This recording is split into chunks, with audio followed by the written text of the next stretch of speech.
Every now and then, a single idea comes along that just changes, well, everything. In the world of AI, that moment came in 2017, inside an 8-page research paper with a deceptively simple title, Attention is All You Need. So let's dive in and see how this one paper completely rewrote the rules of the game. Right out of the gate, in the abstract, the authors from Google made this incredibly bold claim. They were basically saying, hey, you know those two main ways we've been teaching computers to understand language? Recurrence and convolutions? We're throwing them out. They wanted to replace them entirely. So, you gotta ask, what was the big problem they were so desperate to solve? Okay, so to really get this, we gotta rewind the clock to before 2017. See, the top AI models back then, things like recurrent neural networks or RNNs, had a huge fundamental flaw. They could only process language sequentially, and that created a massive bottleneck. Let's take a look at what that actually means. Imagine trying to read a big, complicated paragraph, but you can only look at it one single word at a time through a tiny peephole. You see the first word, then the next, and so on. By the time you get to the end of a really long sentence, would you even remember how it started? That was the core issue. Because these RNNs had to go in order, they really struggled to connect words that were far apart, and they lost so much crucial context along the way.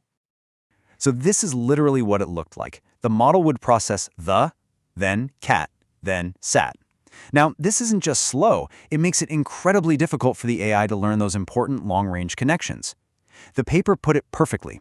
This inherently sequential nature precludes parallelization, which is just a fancy way of saying you couldn't speed things up by just throwing more computers at the problem. It was a hard wall, a fundamental limit. Now this is where it gets really interesting because it puts numbers to that limit. This table is from the paper itself. For the old recurrent layer, the number of steps to connect two words goes up the longer the sentence gets. We call that O of n. But just look at the self-attention layer. It's O of 1, a constant number. That means it takes the exact same single step to connect the first word and the last word, no matter if the sentence is 10 words long or 1,000 words long. This was a monumental shift. So, what was the solution to this giant sequential problem? Well, turns out the clue is hiding in plain sight, right there in the paper's title. The authors came up with a totally new way for a machine to read, not word by word, but all at once. This right here, this was the aha moment. The big idea was to just let the model see the entire sentence, all at the same time. By doing that, it could figure out how important every single word is to every other word, and it could do it instantly. This incredibly powerful idea is what they called self-attention. All right, so how does this new architecture, the transformer, actually pull this off? Let's pop the hood for a second and see how it uses this powerful idea of self-attention. Let me give you a quick example. If you read the sentence, "The car sped down the road, so I moved it," your brain instantly knows that it refers to the car. Well, self-attention gives a machine that exact same superpower. It looks at the whole sentence and basically calculates an attention score between words, learning that the word it needs to pay a whole lot of attention to the word car, even though they're pretty far apart. But wait, there's more. They didn't just stop there, which is kind of brilliant. They introduced something called multi-head attention. So instead of looking at the sentence in just one way, they created 8 parallel attention layers, or heads, to analyze it all at the same time. Think of it like a team of 8 different experts looking at the same sentence. One is a grammar expert, another is looking at relationships, a third is checking the sentiment, all happening at once. It just creates a way richer understanding of the text. Okay, so a brilliant theory is one thing, but the real question is, did it actually work? Oh yeah, it worked. The results weren't just good, they were absolutely revolutionary.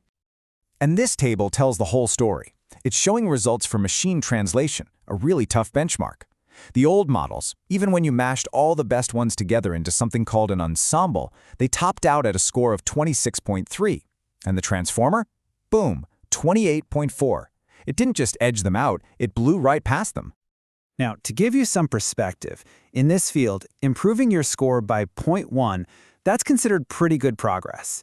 So improving it by a full 2 points against the best systems in the world, that was just unheard of.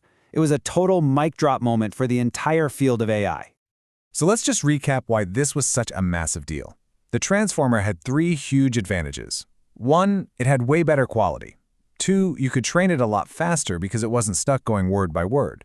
And 3, it did all this for a fraction of the computing cost. It was better, faster, and cheaper. You just can't beat that. And this wasn't just some forgotten academic victory. No way.